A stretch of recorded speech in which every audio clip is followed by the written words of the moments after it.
இங்கே தந்து உதவி கொண்டிருக்கிற ஸ்ரீ சங்கமம் முரளி இன்னிசை குழுவினருக்கு நாம் அனைவருடைய வாழ்த்துக்களும் உரியது.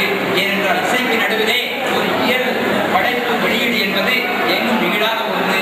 அத்தகைய சாதனைகளை எல்லாம் நிகழ்த்தி காட்டிக் கொண்டிருக்கிற இந்த குடும்பத்தை மணமகன் மணமகள் திருவீட்டாருடைய அந்த குடும்பங்களையும் நான் மீண்டும் மீண்டும் மனமாற வாழ்த்துகின்றேன்.